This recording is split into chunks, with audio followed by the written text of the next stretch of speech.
biggest mistake I ever made in security. Go. Biggest mistake I ever made was stopping my pursuit of understanding the business. Obviously, we talk a lot about knowing your business very well. I think I got to a point in my career where I thought I knew the business well enough.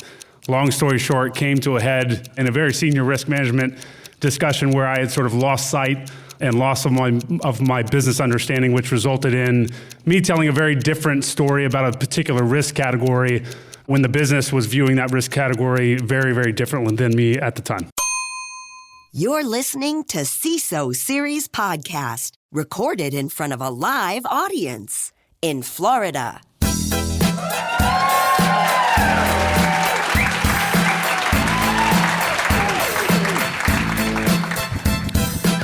Welcome to the CISO Series Podcast. My name is David Spark. I am the host and producer of the CISO Series. Joining me, just sitting directly to my left, is the CSO and VP of Strategy for Retail and Hospitality ISAC, Pam Lindemone. Let's hear it for Pam. Say hello to the audience, Pam, so people know your voice. Hi. The Southern voice. That is your voice right there. Our sponsors for today's episode are Adaptive Security, KnowBe4, and Zippo. Let's hear it for our sponsors. They're the reason we're here. And let's hear it for the National Cybersecurity Alliance, StaySafeOnline.org. They are putting on this huge conference, Convene. That is where we are. We're here, our fourth time coming, thanks to Lisa Plagmeyer and also Cliff. Thank you so much for bringing us out here. You have come to this conference before, yes, Pam? I have. You actually saw this show last year. I did. And what did you think of it last year? And you're hoping it's going to be better this year? It was very energetic. Good. And can you hold up that energy? I'm hoping so. I hope you can as well. All right, we're going to jump into this because we have a lot of show packed in. I want to introduce our guest as well on the far end here, who is the Deputy CISO over at Raymond James Financial. It is Jason Mayer. Jason, say hello to the audience. Hello, thanks for having me. Why has this topic suddenly become the center of attention? Quote, despite regulatory compliance requirements and significant investment, security awareness training seems to deliver marginal benefits. Now, I know this is heresy in this room, but that's John Olczyk of SiliconANGLE calling out the security awareness training paradox. Organizations spent $6 billion on security awareness training in 2025, yet 70 to 90% of breaches still stem from human error. This audience knows that. Human risk management seems to be the industry's solution, focusing on what employees do rather than what they know, using AI-powered personalization and real-time behavioral nudges. Now, many training vendors have already rebranded themselves as human risk management, but, and I'm going to start with you, Pam, on this, is this solving the problem or just repackaging it? And for those who've moved to a human risk management approach, are they seeing measurably better outcomes, or is it the same wine but new bottle? What do you think? I'm of the belief that there is ROI in security awareness, and I'll tell you a few things. But specifically with the shift to HRM, human risk management. Yeah, I don't care what you call us. All right. I don't care what you call us, but I think it depends on what I've heard today. Having supportive, targeted, it's embedded into daily work, and it's not just a compliance check mark, and that you're changing your dialogue based on the threats of today, like threat actors posing as IT workers, like making sure you're addressing that right now when it's happening. So there's value, absolutely. All right, Jason, value, but I'm very interested in the shift from what was just security awareness to human risk management. Have you seen there is a significant leap or change, or the same old thing? Yeah, I would say there is a little bit of a change. I think part of our approach to kind of combine the two things, the traditional awareness training with sort of measuring the human risk changes over time, they're really powerful when you start to put two metrics side by side. Just as an example, where sort of the regulatory requirements of you got to do annual training and all those types of things where maybe the ROI isn't as clear. But when you think through what behavioral changes do we expect to see based on this training, and you put those two things side by side, for example, real world click rates when bad things land in users' email, ideally those are going down over time because your training program is actually being successful. So I think when you combine those two things and really look at them as one package, I think you start to see the benefits. You're looking to me, Pam, as if I have a solution to this. I'm not the CISO. So he's making an argument that the two combined, you say, name it whatever the heck you want. Yeah, look, it's all metrics. I think I heard today, listen to your SOC, understand what the threats are, marry them up with what you're seeing in terms of your fishing and your exercises and your training, and make it matter. Same thing to me. Don't care what you call it. They didn't think that through all the way, did they? Security theater. It's real, and savvy security professionals just shake their heads when they see it. So I'm going to wonder, what are some of the worst you've all seen? And I'm going to give you some examples straight from the cybersecurity subreddit. Here are 3. Phishing tests that had to be announced in advance, data labeling systems where users downgrade classifications to bypass controls, or the DLP solution left in report-only mode, and it was only used once they realized they actually had to make a public data breach notification. Now, the obvious response to a lot of this is, quote, this isn't doing anything, but you say that and you sound like a pest.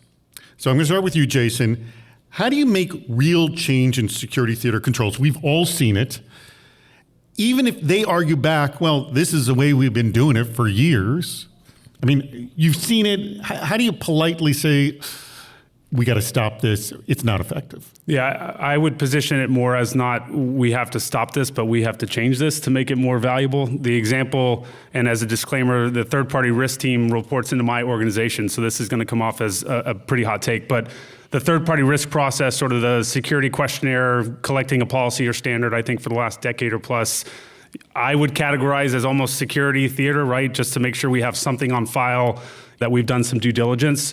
The way that we've tried to position that or change it is if your only output of that risk assessment process is the questionnaire, the completed questionnaire and a policy or standard, and not tailored specific controls based on your assessor's understanding of not only your business, but that third party, then I think obviously a lot of that is security theater. So to me, it's not stopping, but it's repositioning it or changing it to have that benefit to your business. But I'll just we could do a whole show on third-party risk management, but it's really, for many, it's like, we got to do something here. We know it's a giant hole that's screaming at us that it's going to get us. So doing something better than nothing, even if it is a little bit of security theater, what do you think, or no? Yes, you have to do something in that space for sure. And obviously, as you said, this is a problem statement that every firm in every sector, I think, has faced for the last 10 years. But again, to me, I'm trying to set up a team that does these risk assessments in a way that we are doing it slightly different, right? And we will be in a slightly better position than the other consumers of that particular vendor when and if something bad happens. All right, Pam, what do you think? First of all, any good example of security theater you can give us and how you've dealt with it? There's a lot of security theater out there Yes. with everything we do. And I think it's just... By the way, phishing tests, by the way, can be a great example of security theater just in themselves if they're so poorly designed. Absolutely. You have to raise the bar with what you have. And you have to treat like a phishing exercise as like coaching. And what I would say is use what you've got. Do something. If you don't, you're not doing your job. And your job is to articulate the risk to the business. That's your job as a security professional, and we lose sight of that all the time. But basically, how do you translate that so that your business hears you, understands you, and they're changing their behavior? They know the why behind what you're telling them to do. Okay, well, that's a great example because you can, like in a security theater, you can say, this is not reducing risk. And I mean, do you just boil it down to that, or does that scare them, or it comes off as obnoxious? I use it as a coaching period, right? Like when I do phishing test days, or someone on my team does them, and it causes and spurs a lot of consternation or really panic, I use that and say, hey, you're in a safe place right now. Aren't you glad that you learned in a safe place? I use it as coaching. And here's what could have happened. Here's what did happen. Here's what you can do better. And then you get that voice throughout your organization. And I used to walk through the halls of an organization and they would see me and say, you didn't get me this time, Pam. You didn't get me. When you have that kind of a culture, they're changing their behavior and they understand why you're asking them to do what you want them to do. I like that you could do better, which in a very positive way, not in a scolding way. And kind of it's like what you were just saying, Jason, is like, well, we know we need third-party risk management, but we can do better than this. That's right. Who's our sponsor this week? We have lots of wonderful sponsors, and this is the first one I'm going to tell you about. You know, security teams don't lose sleep over firewalls anymore. They lose sleep over people, because even with all the tools in the world, nearly 70% of breaches still involve human behavior. Just talking about that in the last segment. And now AI is accelerating the problem. Phishing, vishing, deepfakes, voice cloning. The attacks are faster, smarter, and built to exploit trust. That's why more than 70,000 organizations worldwide trust KnowBe4. KnowBe4 is the global leader in human risk management. For over 15 years, they've focused on the most targeted part of your security stack, the workforce. Not just training people to spot phishing emails, but helping organizations measure, manage, and reduce human risk across the entire enterprise. And the workforce is changing. Tomorrow's workforce isn't just people. It's people plus AI agents working side by side. KnowBe4's HRM Plus is the only platform built to secure that hybrid future, protecting both humans and AI agents as trusted colleagues. With nearly a decade of production AI experience, 50-plus security patents, and the industry's only production-ready AI defense agents, they're not experimenting with AI, they're leading. KnowBe4, secure the next generation workforce, knowbe4.com, and that's spelled KNOWBE, the number 4.com. And when you go there, let them know you heard about them from the CISO series. It's time to play What's Worse?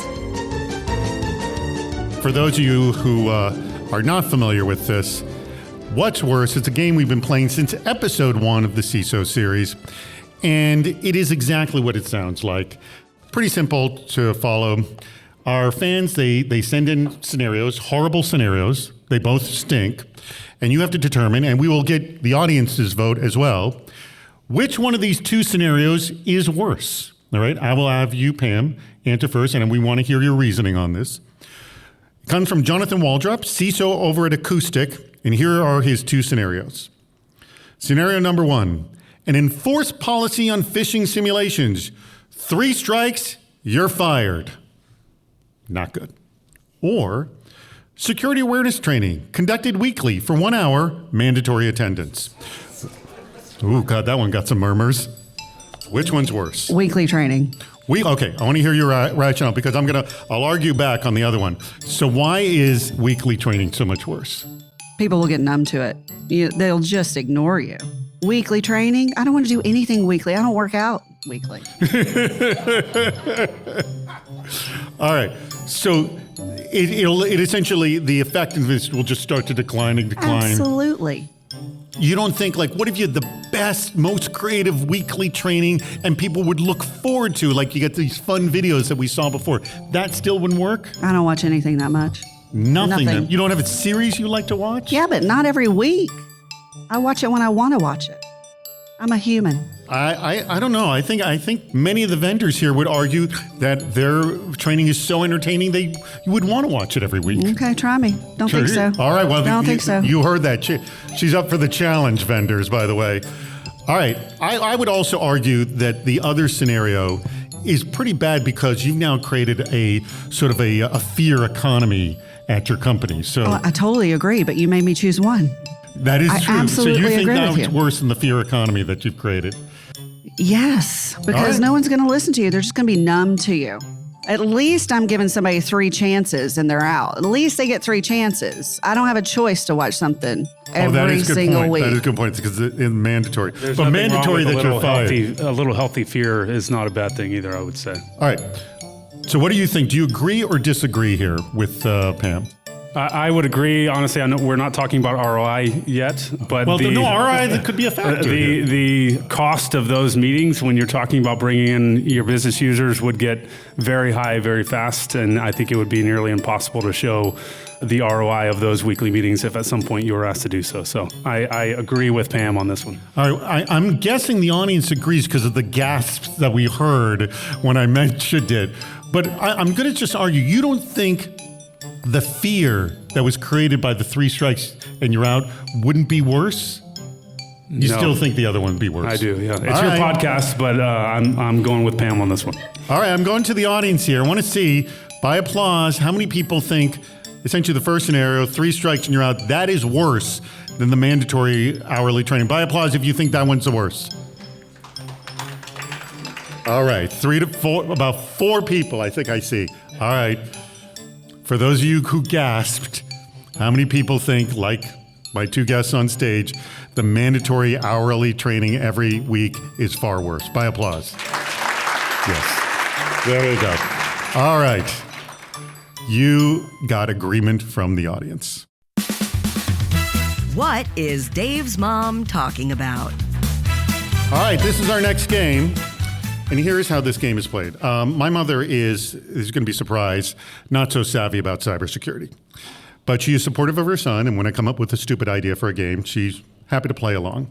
So what I'm going to do now, I have 4 clips here. I just said the term. By the way, everyone in this room knows these terms. Everyone here knows them. My mother doesn't necessarily know them. They're varying degrees of correct or completely wrong. You have to try to determine what the heck she's talking about. She just, given the words, she tried her best guess effort as to what it is. All right, here's the first one. I got 4. I'll have them try at it. If they can't get it, I'll go to the audience. Here we go. And I can play them multiple times because they come on quick. Some people get into your information and they're really bad news. Hackers? And that specific kind, though, because not a hacker is just negative. It would be a Malicious hacker? black hat hacker. Yes, Got black it. hat Okay. hacker. We'll take that. All right. Good answer. All right. In fact, let me give you the proper kudos. All right. Kudos for you on that one. All right. Here comes the next one. When information is purposely corrupted. This is pretty much on target. What is that? Encryption? No. Oh. Purposely corrupted. Oh, it can be encrypted. Yeah, it can be encrypted, corrupted that way. What would be another? Purposely corrupted. Play it again. When information is purposely corrupted. Anonymized. Obfuscated. I think you know this. She's on target with this. My mother actually got this one right. Ransomed? No? All right, I'm going to throw in this to the audience. What the heck is she talking about? Malware. Not malware. Poisoning, correct. Yes, it's data poisoning. Sir, yes, sir. Good job. You can have my job. All right. And mine. Okay, I'm going to warn you, this one is completely incorrect. Rear end information. Say that again? Rear end information. Rear end information. Backup? Oh, You back just got it. I door. just heard it. Someone yelled it out. It is backdoor. Good job. Good job. All right. Last one. Our audience is quicker than the 2 of you. All right. Last one. I think you can get this one. This one's reasonably on target. Here we go. It's technology in which you have no faith in people. Someone just yelled it out. Zero trust. Again, you guys, you can't. We got off the hook for those. Thank you. Awesome. Yeah. The 2 of you, our audience, unfortunately, this is. That's my effect for you. All right. You tried your heart out. You just wasn't as good as you could have been. Our audience is smarter than you. They are. No doubt. Who's our sponsor this week? For decades, cybersecurity has relied on a defensive strategy focused heavily on technical controls and mandatory compliance. But as attack strategies evolve, checking boxes is no longer enough. The critical determinant of your organization's resilience isn't just your firewall, it's your people. So it's like this line, the people are the weakest link. No, they're actually your greatest asset. It is time to transform the paradigm with Zippo Intelligence.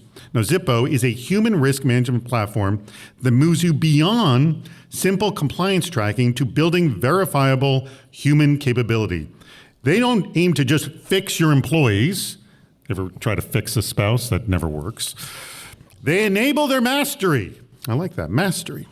Through hyper-personalized multi-vector simulations, Zippo reveals precisely how your workforce performs in moments of actual risk. They turn everyday behavior into measurable security metrics, allowing you to close capability gaps faster and prove the ROI of your security investment. Stop viewing your workforce as a vulnerability. Start building a proactive culture where security feels intuitive. Zippo. Go to their website. It's zepo.ai. But they pronounce it Zippo. zepo.ai. And let them know you heard about them from the CISO series. It comes down to the fundamentals. Explaining ROI for cyber is a dark art, said Defense in Depth co-host Steve Zalewski in a recent CISO series AMA. That's an Ask Me Anything on the cybersecurity subreddit. By the way, we do those CISO series. We do them every month. Companies are demanding that security demonstrate business value rather than just pouring money into continuous improvement exercises. Answers for showing ROI varied. Some suggested financial risk modeling that dovetails with cyber risk. Another relied on quantitative frameworks such as FAIR, focusing on whether controls reduce annualized loss expectancy. And these methodologies exist, are well documented and debated. And I'm going to start with you, Jason, on this. Where do you think we should show the value of cyber? And I think actually the answer varies depending on what industry you're in. Can we show that it's helping us make money? Or is it better ROI about demonstrating the cost of not doing it? I mean, where do you begin to determine that? I would never start with the cost of not doing it. Honestly, I don't think that would go over very well. And honestly, that goes into the FUD, the threat. Yeah, and honestly, the industry I think does that for us, right? I mean, the cost of not doing it is on the front page of the news most weeks anyway. Yeah. So I don't know that you need to oversell that. My response here, I think, is first and foremost, however you approach this, it has to align with your business culture, right? At Raymond James, at least, we are very, very much relationship based, especially at the senior management sort of risk committee level and board level where a lot of these discussions might be taking place. I think it would not resonate well today if we walked in or my boss, Todd Ferguson, walked in and started throwing around numbers, whether they were generated through fair analysis or otherwise. Where we would like to be, I think, is to have some of those data points to supplement that relationship-based discussion with your board or senior leadership in terms of the ROI on the security program in general. But to me, it has to align with the business culture first and foremost. So I'm going to drill down on it. Like, they hire you because they trust you and trust you to explain the situation, but they still want to understand, if we're spending this money, how is it going to change the business? Like, how do you have that conversation? Yeah, I have some examples here too, I think, which will maybe highlight what I'm describing. But what we do when we're thinking through our roadmap from a cybersecurity perspective, we're not spending a ton of time on what do we expect the ROI to be. Maybe we're doing that wrong, but we're just not today. We put that effort into, in business terms, trying to describe how this effort is going to sort of enable the business. And the example that we have from many years ago and another more recently is around sort of mobile access, right? Where we wanted to get better and more mature in sort of our mobile capabilities. Well, guess what? We have business areas, think of like our investment bankers that are on the road all the time, who want that mobile capability probably as much as we wanted to secure and mature our mobile capabilities. So when you describe it in business sort of enablement ways versus just a numbers way, I think they pick up on that very quickly and very easily. All right. How have you approached this, Pam? And also, being that you're with this ISAC, I'm sure this conversation comes up. Have you heard varying stories? Of course. I think this is one of those decisive conversations that CISOs have, is how do you do it? And that's the beauty of an ISAC, is you get to share best practices, like this worked with my board or this worked with my executive leadership. And a lot of times, because Success often looks like nothing happened. That's not a really great story to tell. You do have to have stories about what's going on in the business and how you're either not implementing friction like you described, which I thought was lovely, or you're reducing exposure. And you can, just like you said, you can look at that from a business perspective, like your business line. It really does matter how you describe that to your different audiences. And it's an art. It's definitely something that you have to understand how the business runs. You have to be deep in it in the business language so that you can describe it for your audience. So I want to go back to something you said, Jason, about the culture. I get the sense that you can't build anything unless the culture is on board. You know what I mean? Just let me ask you, if you didn't have a security culture, how much of a mountain are you climbing at this point? Yeah, I would say it's insurmountable, I would imagine. Yeah, but because you could start spending money that technically on paper, if used properly, would work, but you might have essentially the company fighting against you and it may just all fail. Yes, I mean, yeah, have you or anyone you know seen this? I'm fighting a culture. I mean, I hear this from CISOs all the time. Keep in mind the sector or industry that I'm in, obviously that doesn't really exist in today's world. It can't. But through sort of the networks, we have heard and experienced some of our partners in our roles in other organizations where some of the security program is not directly driven by, the industry that they're in. I think you have to look for and find small wins. Again, sort of building that trusted advisor relationship with your board or senior management. And again, I go back to even the foundational security programs or controls or expectations, they all come with some sort of way that they're enabling the business. You just have to figure out how to identify those and then how to make those very clear to the business. And those small wins start to add up over time. And hopefully eventually you get to a position where it's so trust-based at the CISO and board level that very few times are we sort of challenged. There is some healthy challenging going on, of course, but very few times do we communicate that we need something for our program that we don't get. Also, find a way to show that security is an enabler of the business. Like a good example is a password manager, because everybody hates passwords, right? Or implementing passwordless throughout your organization, which is hard to do. But if you can find those quick wins, easy wins, you're a hero. I'm a hero with my husband because of a password manager. So it works. My co-host, Mike Johnson, CISO of Rivian, his thing is he tries to talk to the employees about their personal security.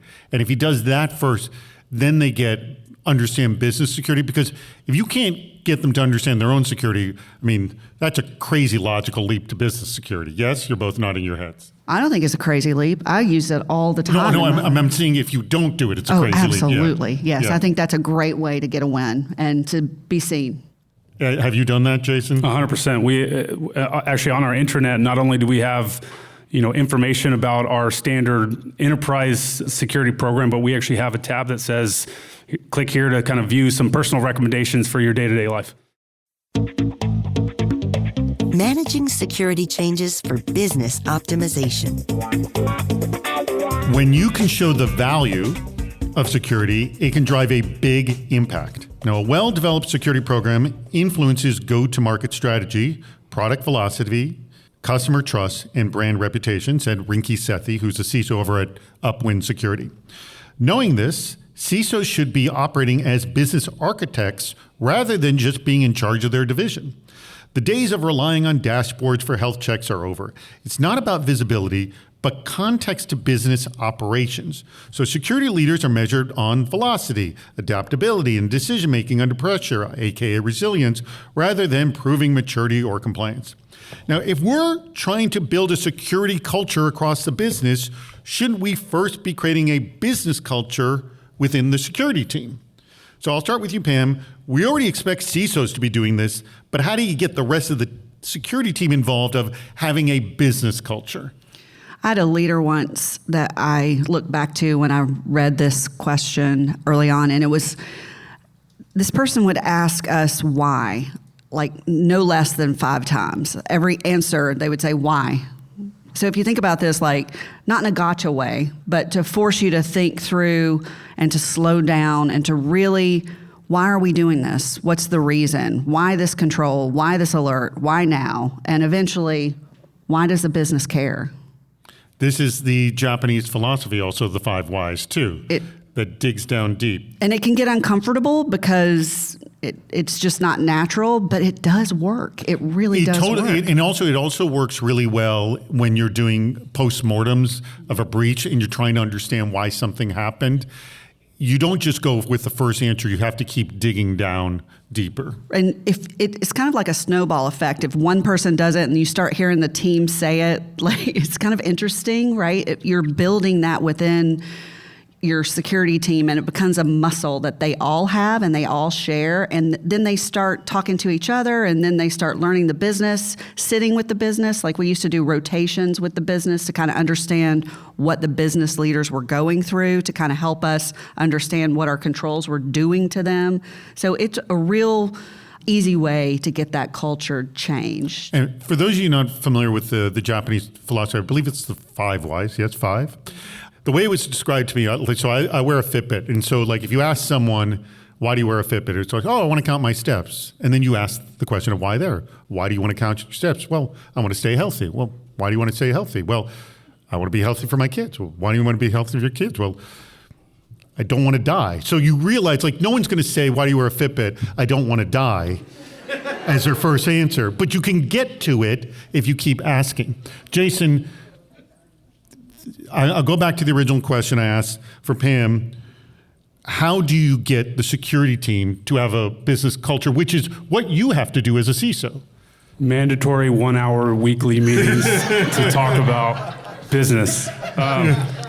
No, I will say we do some of that mandatory training in our firm just to sort of give some credibility to a lot of our security practitioners on the business side. So think of like FINRA registrations. We actually have some requirements for some of our roles to achieve that business training over time. But to me, maybe take it a little bit of a different route. Information is power. I also think exposure is power a lot of times. And so finding opportunities for your security practitioners to get exposed to the business, even if it's sitting in as a fly on a wall on a meeting so they can really understand and hear from the business, oftentimes how little they know about security, and sort of start to connect some dots on what they do in their day-to-day and why it's important for them to truly understand how the business thinks and how they operate. Because we all know you really can't be successful, obviously, from every role in security without understanding that. That's a really good point of sitting in to understand, and again, not to mock them and not to be shocked, but to understand where they are at their understanding and acceptance of security. Quick example, I was at a physical security conference, and the highest level of cybersecurity sort of awareness or sessions they had was the lowest possible, like 100 level. And I was like, oh my, the physical security environment is so kind of out of touch. Like it kind of shocked me. But this was a number of years ago. I got to think they're more up to speed now. What have you seen? On physical security? Yeah. I have some opinions on physical security, to be quite honest. Come on, let's hear them. Look, I mean, a lot of that stuff is not keeping CISOs up at night, generally speaking. I mean, the days I think of sort of breaking into premises to try to steal a hard drive or whatever the case is, I think is way past us at this point, right? I mean, what we're seeing is completely different. You know, somebody sitting on the complete opposite side of the world is our number one threat for the most part. So I think it is definitely taking a back seat, but, you know, maybe rightfully so at this point, although I'm sure there's some differing opinions in the room. You want to throw in a quick opinion? In our industry, some of them fold together because the cyber actors are working with criminals locally, and they're stealing. Fraud is just rampant in retail and hospitality. So I would say some of it's coming together. We're in our industry. There definitely is convergence. Who's our sponsor this week? CISOs know the playbook has changed. Attackers don't need malware to get in anymore. They can use AI to impersonate your CFO on a call, clone a vendor's voice, or send a perfectly written email that looks like it came from inside your organization. The new attack surface is trust. Adaptive is built for that reality. Their platform runs realistic deepfake and social engineering simulations so your team experiences these attacks the way they happen in the wild and learns how to spot them and respond fast. And with Adaptive's AI content creator, security teams can take a breaking threat, a policy update, or a compliance requirement and instantly turn it into interactive multilingual training without designers, without delays. Adaptive is trusted by Fortune 500s and backed by Andreessen Horowitz and OpenAI.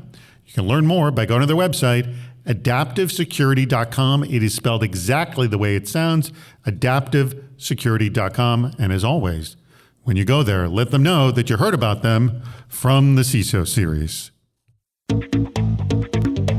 It's time for the audience question speed round. All right, in my hand, I have a handful of questions, and we got a good amount of time, so we'll be able to get through a few of these questions right now from our audience. And they have not seen these questions at all, so we're going to try to get quick responses to both of them. Pam, Jason, you ready? Here we go. First one, this comes from Bianca Palacio of Western Alliance Bank. What's the CISO's challenge to get the C-suite to buy into security awareness? And I know that varies company to company, but how does that sort of begin? Assuming you don't know what the culture is, you're a brand new CISO, how do you begin that? Either one of you want to jump in? Pam? I think it's table stakes. And I think any CISO would say that it's table stakes. So it's the art of convincing the C-suite that it's necessary. It's absolutely necessary. I would say this. I would use metrics out of the SOC. I would use metrics out of what you're seeing in terms of phishing and some of the competitors. Like, absolutely necessary. All right. Agreed. Yeah, I would say start with the data, which I know earlier I said don't say what will happen if you don't invest in things, but there's enough data out there on how much of these bad things start with a click of an email that shouldn't have been clicked, that I think that's a pretty easy sell at this point. Then over time, you sort of start to layer in some of the metrics that we talked about earlier that are actually showing behavioral changes in the firm. Do those personal touches, All right. Well, here, as dovetailed from that question, from Morgan Gardner of Tectonic Industries, how do you convince the C-suite that they're not exempt from security training? That's easy. Well, how easy is it? Show them a deep fake. Show them exactly who's paying millions of dollars with deep fake. So essentially, try to fish them with a deep fake. Or no, just show it to them. Show them how easy it is and how vulnerable they are in a non-FUD way. Not just to show, like, I created this, took me an hour. It took me 2 minutes to create this, and this is how they're going to get you. And you are at risk. Like, we need to lower your risk profile. I think most executives know today, but yeah, we have a category of emerging threats as a section of our board update yearly, and it's very, very easy to find examples of C-suite members being specifically targeted, and obviously the impacts can be much bigger when those individuals are targeted. So again, it's communicating, it's showing those examples. I agree with Pam 100%. Okay. This comes from both, two people had to write these questions. Brian Brushwood of Modern Rogue and also Perry Carpenter of KnowBe4. How are you managing the always clickers? The people just click on every damn fish that comes in. You can't do it. And adding to that, if a company has a 3 strike and you're out rule, does it apply to the CEO? This is a very controversial topic. Should you have consequence models or not? I will just tell you, my co-hosts hate the 3 strike and you're out model. They're not a fan of it. I mean, I'm a big fan of making it a supportive environment. However, if there are people that will not listen, do not listen, I think you have to put guardrails around them and you have to help them from themselves. Like, we need controls around them that protect them from themselves. And if it's your CEO, maybe it's time to have one of his peers talk to him or her. That's a hard one. Get a peer to talk. Yeah, that's a hard one. Find a peer that's been convinced and have them talk to the CEO. Help them help themselves, right? It's your job to articulate I like that tip. Yeah, I doubt the CEO, I doubt it would apply to the CEO if that were true at our firm at this point. By the way, I worked for a company and this is early days, where we were literally reporting on this malware that was going on, and he literally clicked on the thing that we were reporting on to the public. Stunning. Yeah, just to expand, I would say you have to be giving that information to that individual, talking about the repeat sort of never-ending clicker. At some point becomes a management performance issue that they need to manage as their direct supervisor or manager. So you really should have a process to engage in that HR management discussion to share those data points as part of that at some point. Otherwise, obviously, you're putting the broader firm at risk over a single individual's behavior. I would turn up the monitoring on those individuals too, just to get direct alerts. And I would give them my personal phone number so that they could call me whenever they feel like they need to. Oh, that's good. I like that. All right, last question from Flavius Plessu of Outthink. Has data ever surprised you about high-risk user behavior? So like you saw something like, whoa, I had no idea. Have you ever seen anything about user behavior, high-risk user behavior, anything like that? Not surprising, but after COVID, our insider threat program had to change dramatically. So I think that was obviously sort of on the day one, month one, 6 months into everybody's favorite RTO efforts at firms. There were some surprising data points that were coming up as part of the insider threat program. Obviously, that just took some tuning to sort of adapt to the new day-to-day and business as usual. But just one example that came to mind that, you've got to be paying attention to that and obviously tuning some of these things over time as the data and behaviors change. All right, last. I've had some outsourcing data surprise me before, where the SLAs went way down when we started outsourcing to a different organization. So that surprised me, but not much surprises me anymore, Dave. All right. You can't shock these CISOs. That brings us to the tail end of the show. Let's hear it from my two guests. Pam Lindemone, who's the CSO, VP of Strategy for Retail and Hospitality, ISAC, and also we have Jason Mayer. Come on, keep it going for him. Deputy CISO for Raymond James Financial.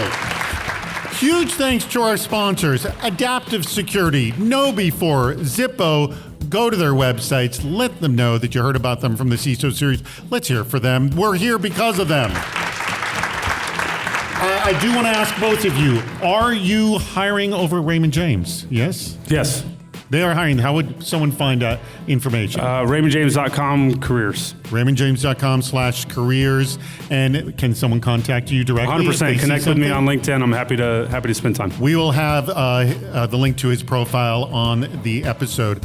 And Pam, I don't think retail and hospitality, but all your members, I'm sure they're hiring plenty. We have over 350 members. And you got a list of them, and I'm sure you can go dig deep and find possible jobs there. Well, a huge thanks to the National Cybersecurity Alliance for bringing us out. I hopefully will come out again next year, and a huge thanks to our audience for being here as well. Thank you for listening and contributing to the CISO Series podcast.